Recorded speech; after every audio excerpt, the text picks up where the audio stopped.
আমরা দিয়ে রাখ, আমি ওরা পাঠা দিই, অসুবিধা নেই। এবার কিন্তু পারে, আবারও কিন্তু পারে সেই সঙ্গে। তো চলুন প্রথম থেকে শুরু করা যাক। নমস্কার বন্ধুরা, আমি অরুণ, আরও একটি মিনি ব্লগে আপনাদের স্বাগত জানাই। আজকে ছিল আরেকটি রবিবার, ছুটির দিন। সারাদিন কী কী করলাম তাই থাকবে এই ব্লগে। সকাল সকাল বেরিয়ে বললাম এইরকম একটা ব্যাগ নিয়ে, যেহেতু আদিদেব যাচ্ছে আমাদের সাথে। আর এই মাঠে কিন্তু আজকে আছে দিবারাত্রি ফুটবল টুর্নামেন্ট, সেটা রাত্রে দেখাবো আপনাদের। চলে এলাম তাহিরপুর স্টেশন। বাড়ি থেকে মিনিট 5-এর বাইকের রাস্তা। টিকিট ছাড়া আমি ট্রেনে যাতায়াত করি না।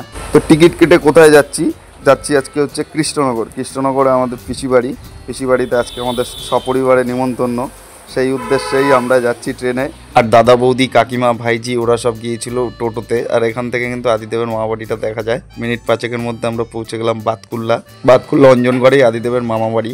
আর বাতকুল্লা থেকে মিনিট 10-এর মধ্যে আমরা পৌঁছে গেলাম কৃষ্ণনগর। ভারতীয় রেল পরিষেবার কিন্তু একটা দুর্দান্ত পরিষেবা, যেখানে মাত্র 5 টাকায় কিন্তু 20 কিলোমিটার রাস্তা মিনিট 18-এর মধ্যে পৌঁছে যাওয়া যায়।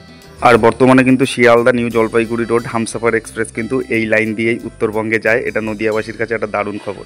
যাই হোক, নেমে গেলাম 2 নম্বর প্ল্যাটফর্মে। হাঁটি পায়ে পিসিবাড়ি পৌঁছে গেলাম মিনিট 2-এর মধ্যে। সকালের টিফিনটা পিসিবাড়িতে সেরে দুপুরে আমরা রওনা হলাম মাদারসাটের উদ্দেশ্যে।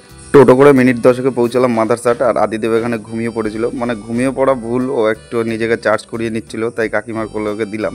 খাওয়া দাওয়ার সময় তখন মাম্মাম পাপাকে একটু ডিস্টার্ব করতে তো হবেই। আর একেই বলে হচ্ছে বিজনেস, ডবল বিজনেস, কেনা কে চাতে হোক। আর সেটা ইম্পর্টেন্ট কথা, এই যে সামনে যে এই জায়গাটা দেখা যাচ্ছে, এটা হচ্ছে ওয়েটিংয়ের জায়গা। মানে এখানে খেতে আসলে ওয়েট করতে হবে। আমরা তাও মিনিট 20-এর মতন ওয়েট করেছিলাম, বেশি ছাড়া কম নয়। এখানে টোকন দিয়ে বসিয়ে রাখা হয়েছিল। অবশেষে টেবিল নাম্বার ধরে ডাকতে ভেতরে প্রবেশ। আর এনার সাথে পরিচয় করে দিই, ইনি হচ্ছেন মিস অনন্যা।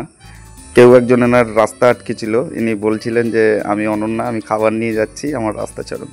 2টো টেবিল একসাথে করে আমরা মোট 12 জন, ছোটদের নিয়েও। আর এইখানে আদিদেব বাদে 12 জন। তা আদিদেব ছিল খুব খুশিতে, ও মানে দারুণ।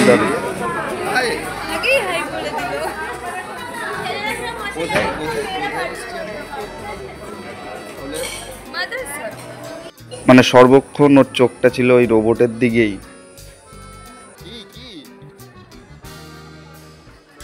মাদারসাটে বেশ কয়েকবার এসেছি, তবে আজকের অভিজ্ঞতাটা ছিল সম্পূর্ণই আলাদা। বাইরে হচ্ছে আমাদের টোকন নিয়ে বসে থাকতে হয়েছিল, তারপরে ভেতরে খাবার টেবিলেও আমাদের মোটামুটি আধ ঘন্টার বেশি বসে থাকতে হয়েছিল। হয়তো আমরা লোক বেশি ছিলাম, আর আজকে সানডে ছিল, সেই কারণে বেশি সময়টা আমি আদিদেবকে নিয়ে এদিক সেদিক ঘুরে কাটিয়েছি। ও যেহেতু চেয়ারে ওর মার কোলে একদমই বসতে চাইছিল না। যাই হোক, অবশেষে টেবিলে আসে খাবার। খেতে ভালোবাসি, তবে খাবারের নাম অত মনে রাখতে পারি না। আর পিসা মহাশয়ের বলাই ছিল যে যা খুশি খাও, সুতরাং সবাই সবার মতন অর্ডার করলো। সব কিছুই মিলেমিশে কখন কোনটা খেলাম।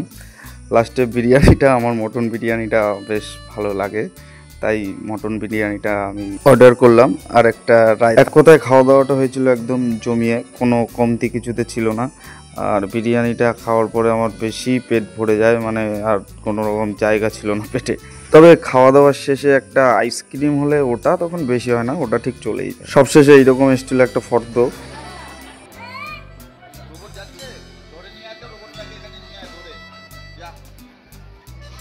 আর এর মধ্যেই আমার অনেকবারই ফোন আসছিল, যেহেতু মাঠে খেলা শুরু হয়ে গিয়েছিল। আমরাও বুঝতে পারিনি যে এতটা লেট আমাদের মাদারসাটে হয়ে যাবে।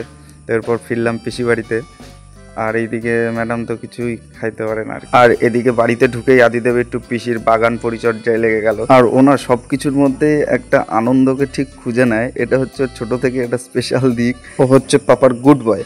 তারপরে আমরা একটু জল খেয়ে নিলাম। আর এই যে আদিদেব ওর পিসির কোলে উঠেছে, পিসি ওকে নিয়ে একটা ছবি তুলবে, কিন্তু ওকে নিয়ে ছবি তোলা তো এটা ছোটোখাটো যুদ্ধের সমান।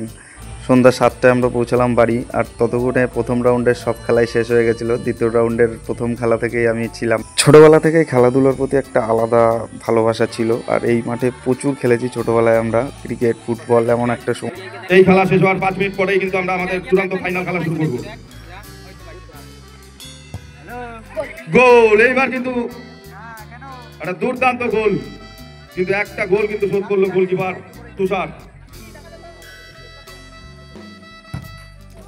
দুর্দান্ত শট,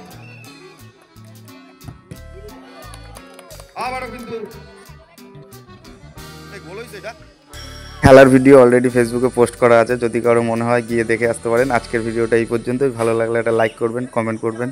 বাই বাই, ভালো থাকবেন, সুস্থ থাকবেন, থ্যাংক ইউ।